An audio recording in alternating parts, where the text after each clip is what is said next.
नमस्कारम दोस्तों।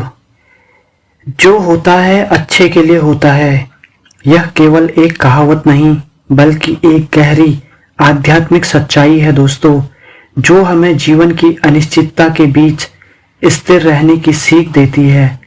हम अपनी सीमित दृष्टि से केवल परिस्थितियों का आकलन कर सकते हैं, लेकिन ईश्वर की योजना हमसे कहीं और अधिक व्यापक होती है। जब हम कठिनाइयों का सामना करते हैं और हमें लगने लगता है कि सब कुछ हमारे खिलाफ हो रहा है, तब भी यह मानना महत्वपूर्ण है कि उन चुनौतियों के पीछे कुछ न कुछ अच्छा ही लिखा होगा। यही विश्वास हमारे हृदय को साहस और हमारी आत्मा को शांति प्रदान करता है, ताकि हम हर स्थिति में अपने कर्म पथ पर अडिग रह सकें। यह एक सच्ची घटना से समझी जा सकती है। एक बार एक पानी का जहाज समुद्र में भयंकर तूफान में फंस गया और डूब गया। उस हादसे में केवल एक यात्री ही जीवित बचा। वह व्यक्ति तैरते तैरते एक निर्जन टापू पर पहुंच गया। उसने वहां ईश्वर से प्रार्थना की कि कोई उसे बचा ले। पूरा दिन गुजर गया लेकिन कोई मदद नहीं आई। रात में वह रेत पर ही सो गया। दूसरे दिन उसने फिर से भगवान से प्रार्थना की कि कोई मदद भेज दो, कि भगवान कोई मदद भेज दो। दिन इसी तरह बीतते गए। वह रोज प्रार्थना करता रहा पर कोई सहायता नहीं मिली। 1 महीने बाद उसने सभी उम्मीदें छोड़ दी। उसने लकड़ियों का एक झोपड़ा बनाया और वहीं रहने लगा। वह नारियल का पानी पीता और मछलियों का शिकार करके जीवित रहता। एक दिन मछली पकाने के लिए उसने चूल्हा जलाया। जल्दी ही लकड़ियां खत्म हो गई और वह लकड़ियां लेने बाहर गया। जब वह लौटा तो उसने देखा कि उसका झोपड़ा जल रहा था। यह देखकर वह बहुत दुखी हुआ और ईश्वर को फिर से कोसने लगा। उसने कहा, हे भगवान, आपने मेरी मदद नहीं की, अब मेरा झोपड़ा भी जला दिया। वह पूरी रात भगवान को कोसता रहा और बाहर रेत पर ही सो गया। अगली सुबह जब उसकी नींद खुली तो उसने देखा एक बड़ा जहाज किनारे खड़ा था। उसे अपनी आंखों पर विश्वास नहीं हुआ। वह जहाज पर चढ़ा और उसके कप्तान से पूछा, आपको कैसे पता चला कि मैं इस टापू पर फंसा हुआ हूँ? कप्तान ने उत्तर दिया, कल रात हमने आग का संकेत देखा और समझा कि कोई यहाँ मदद मांग रहा है।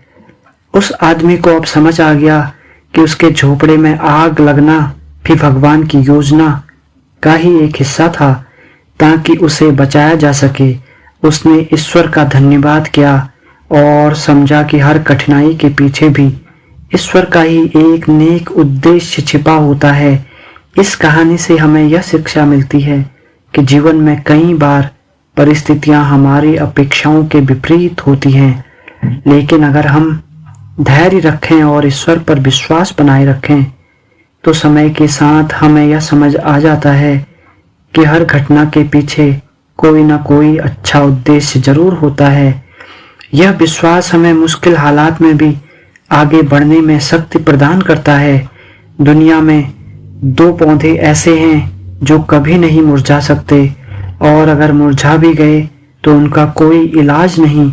पहला निस्वार्थ प्रेम और दूसरा अटूट विश्वास। दोस्तों, कमियां तो सब में होती हैं, लेकिन कोई अपनी कमी सुधारने का प्रयास करता है तो कोई दूसरे लोगों में कमी खोजता है। शिद्दत से एक भूल तो कीजिए जनाब, पूरी दुनिया जज बन जाएगी।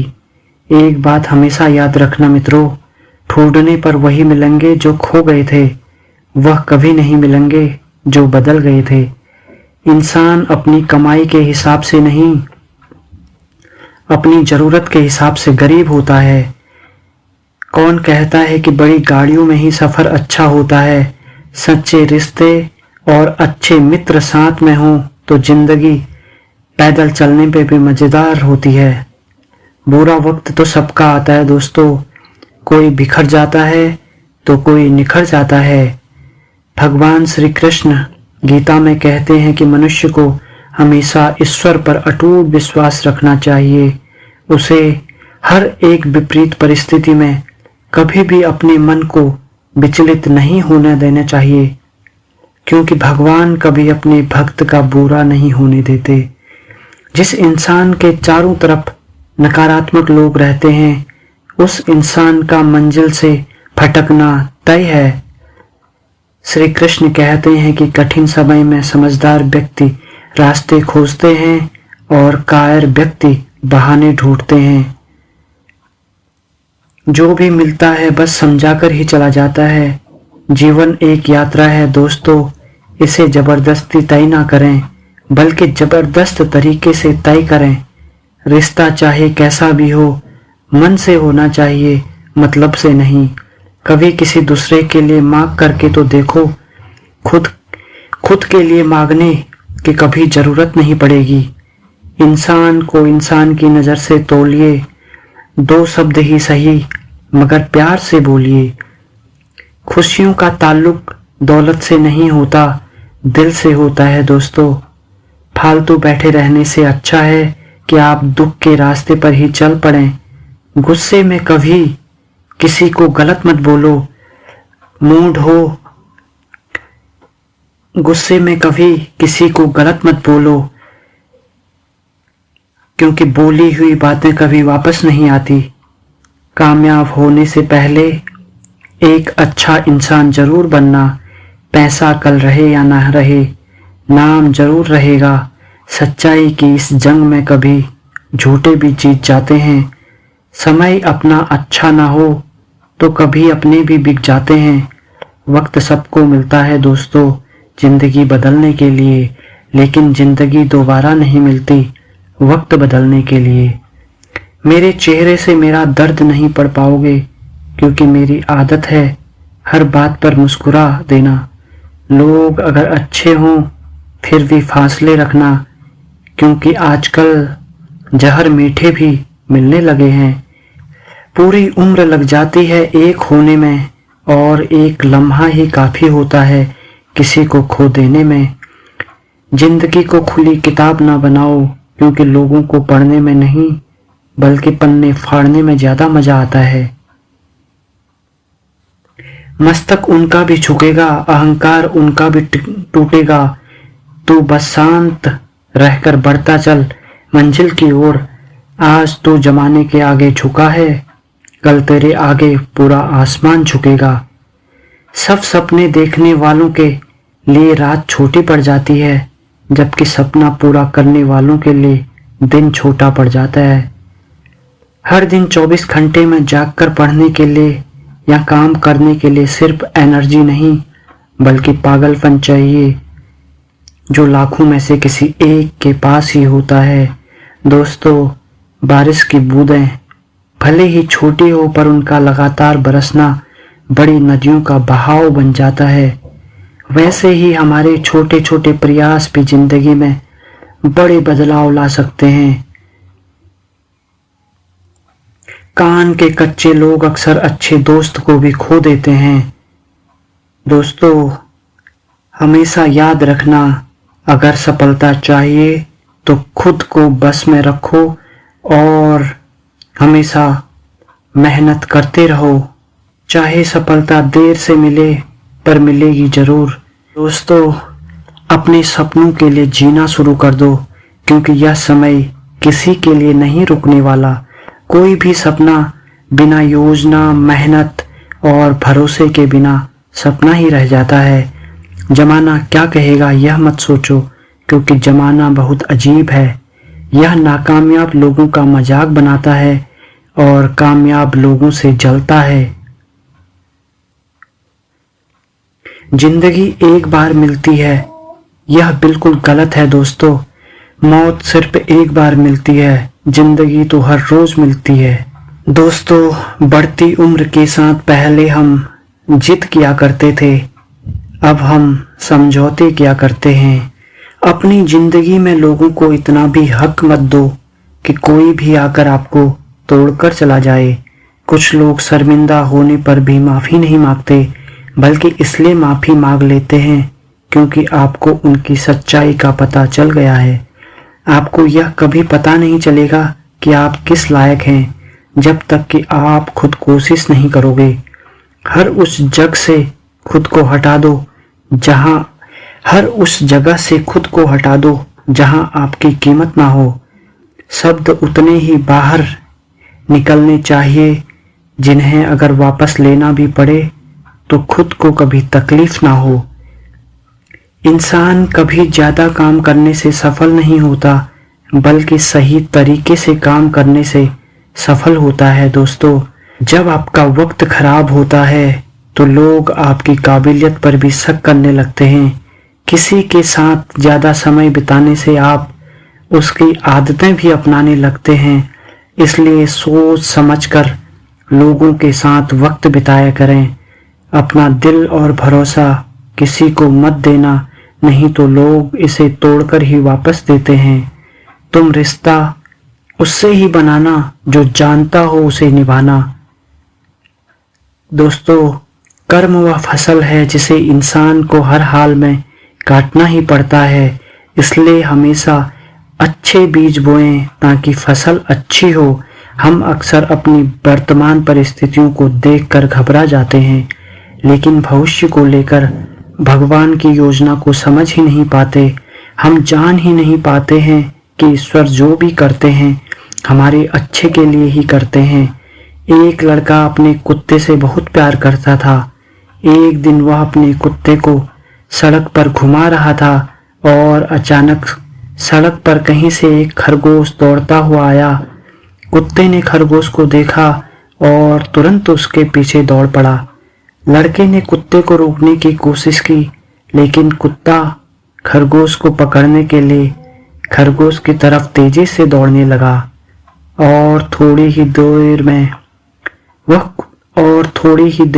कुत्ता खरगोश के पीछे पीछे बहुत दूर चले गया। लड़के को कुत्ते से बहुत लगाव था, इसलिए उस कुत्ते के जाने पर वह दुखी हो गया। वह बार बार इस बात को सोचकर दुखी होने लगा कि आखिर उसका कुत्ता क्यों चले गया। उसने उसे खोजने के लिए अखबार में भी विज्ञापन दिया। विज्ञापन में कुत्ते की सारी जानकारी भी दी। उसका रंग, नस्ल, कद, काठी के साथ उसकी तस्वीर भी छापी गई। साथ में लिखा कि जो भी मेरे कुत्ते को लेकर आएगा उसे उचित इनाम भी दिया जाएगा। 2 दिन बाद एक बहुत ही सुंदर सी लड़की उसके कुत्ते को लेकर आई। लड़की ने उसे कुत्ता लौटा दिया। दोनों के बीच काफी बातें हुई। धीरे धीरे लड़के की उस लड़की से दोस्ती हो गई और समय बीतने के साथ साथ वह एक दूसरे से प्रेम करने लगे। अब वह लड़का उस दिन को याद करता है जब कुत्ता भाग गया था। पहले उसको इस बात से बहुत तकलीफ थी कि कुत्ता क्यों भाग गया, लेकिन अब वह सोचने लगा कि अच्छा हुआ जो उस दिन कुत्ता भाग गया। अगर कुत्ता नहीं भागता तो वह अखबार में विज्ञापन नहीं देता, और विज्ञापन नहीं देता तो ना यह लड़की उसके पास आती और ना मेल मिलाप होता और ना दोनों के बीच प्यारा सा रिश्ता बनता। एक दिन वह लड़का लड़की से मिलने जा रहा था और रास्ते में उसका एक्सीडेंट हो गया। उसे बहुत सी चोटें आई और वह मन ही मन सोचने लगा, इससे तो अच्छा होता कि उस दिन कुत्ता न भागा होता और ना उस लड़की से मिलने के चक्कर में मेरी यह हालत होती। यही हमारे मन का खेल होता है। वह एक ही परिस्थिति से हमें कभी खुश करता है तो उसी परिस्थिति से कभी दुखी करता है। लोगों ने लड़के को अस्पताल में भर्ती करवाया। डॉक्टर ने लड़के को चेक किया और बताया कि लड़के के दिमाग में एक ट्यूमर है। डॉक्टर ने कहा यह ट्यूमर एक्सीडेंट की वजह से पता चला है। अगर आप अस्पताल में नहीं आते तो यह ट्यूमर आपको तब पता चलता जब बहुत देर हो जाती। अभी समय है और इसका इलाज भी आसानी से हो जाएगा। लड़के को अब समझ आया कि एक्सीडेंट तो बुरा था, लेकिन इसके चलते डॉक्टर ने समय पर ट्यूमर का पता लगा लिया। वह खुश था कि ट्यूमर का इलाज अब संभव था। लड़का फिर सोचने लगा, अच्छा हुआ जो उस दिन कुत्ता भाग गया। अब डॉक्टर ने ऑपरेशन करके उसका ट्यूमर निकाल दिया। अब वह यही सोचता था कि कभी कभी जो घटनाएं हमें बुरी लगती हैं वो हमारी भलाई के लिए होती हैं।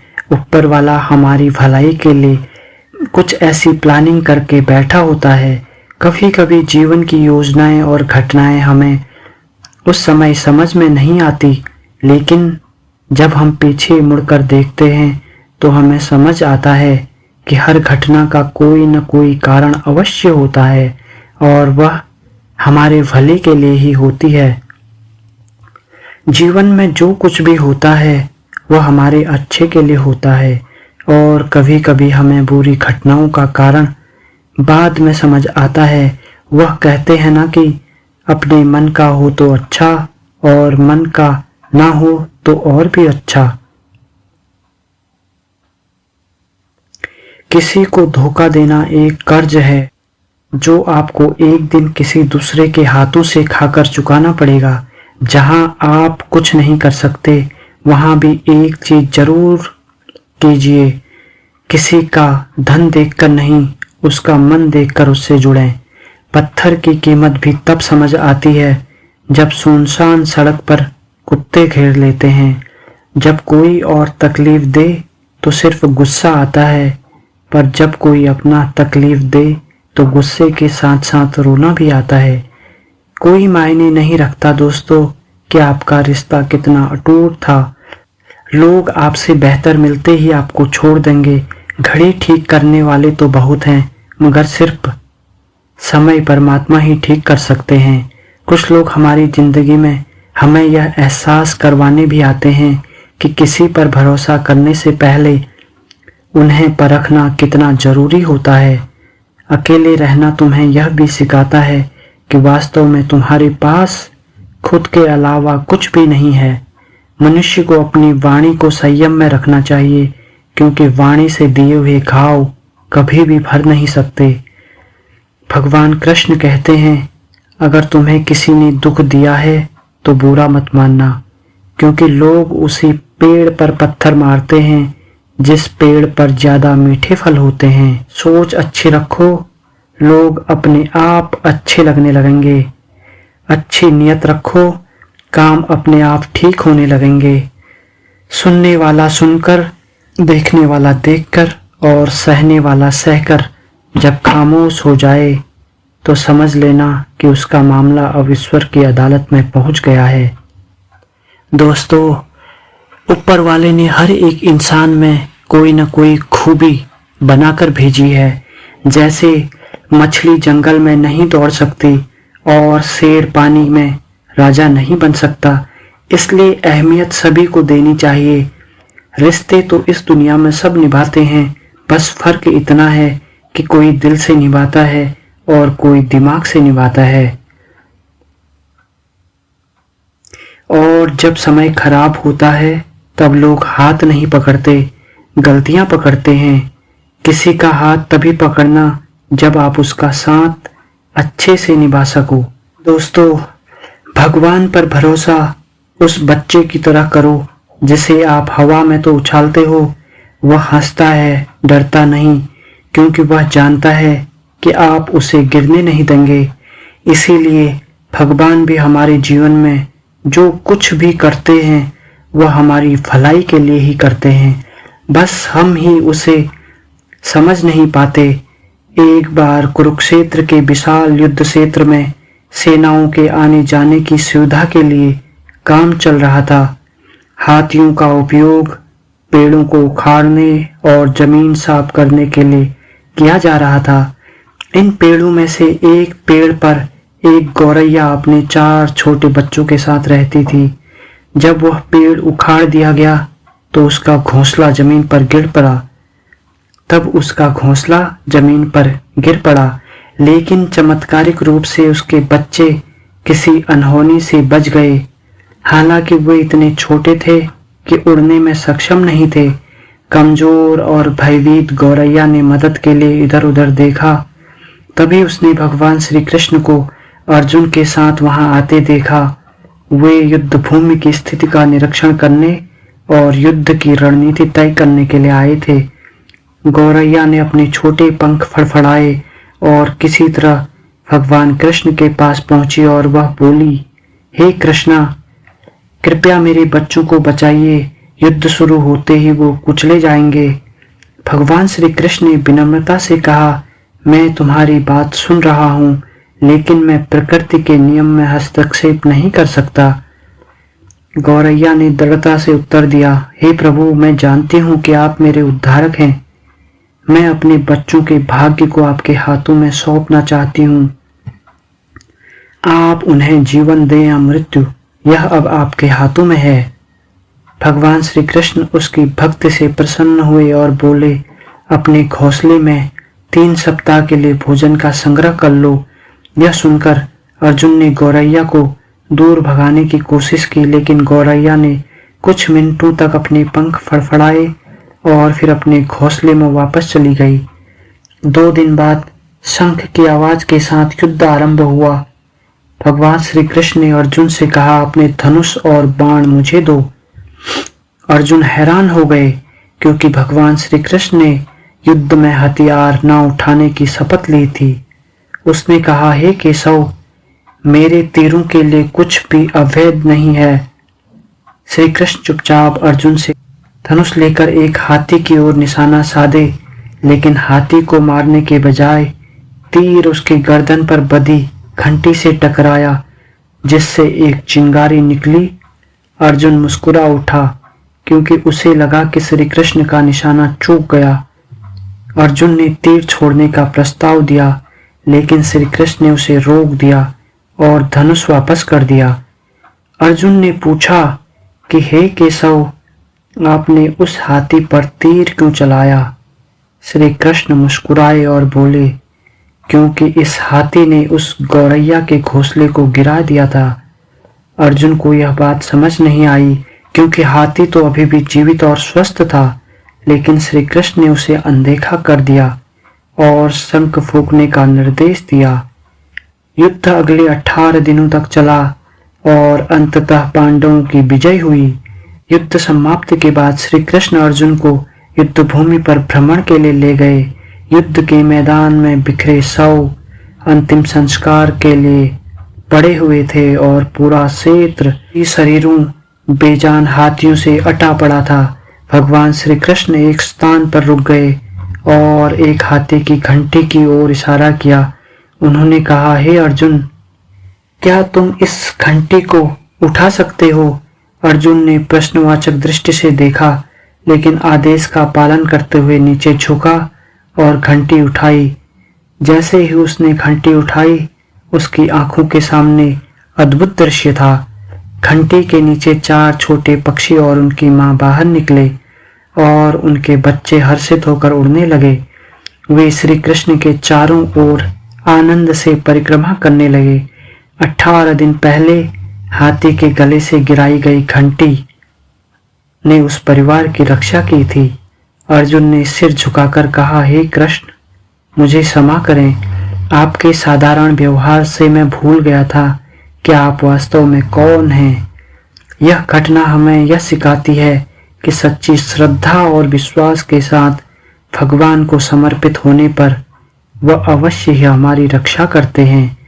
गौरैया अपने बच्चों के लिए प्रार्थना और उसकी दृढ़ भक्ति ने भगवान श्री कृष्ण को उसकी सहायता के लिए प्रेरित किया था। चाहे परिस्थिति कितनी भी कठिन क्यों ना हो, भगवान पर विश्वास और समर्पण हमें आश्रय और सुरक्षा प्रदान कर सकता है। परमात्मा का मार्गदर्शन अदृश्य हो सकता है, लेकिन सच्चे हृदय से की गई प्रार्थना कभी व्यर्थ नहीं जाती। इसलिए हमेशा याद रखें कि जो होता है अच्छे के लिए होता है। दोस्तों, कर्मों के खेल से कौन बचा है? जिसने जैसा किया है उसने वैसा ही भरा है। किसी को अच्छे से जाने बिना दूसरों की बातें सुनकर उसके लिए कोई गलत धारणा मत बना लेना। सबसे बड़ी मूर्खता है। भीड़ सिर्फ तमाशा देखने और तालियां बजाने के लिए होती है, साथ देने के लिए नहीं। बुरे वक्त से तो तुझे अकेले ही लड़ना होगा। अपने अगले कदम को कभी किसी दोस्त को मत बताना। आशा करता हूँ कि आपको ये वीडियो पसंद आई होगी। वीडियो को लाइक और चैनल को सब्सक्राइब करके अपना सहयोग जरूर दें। धन्यवाद।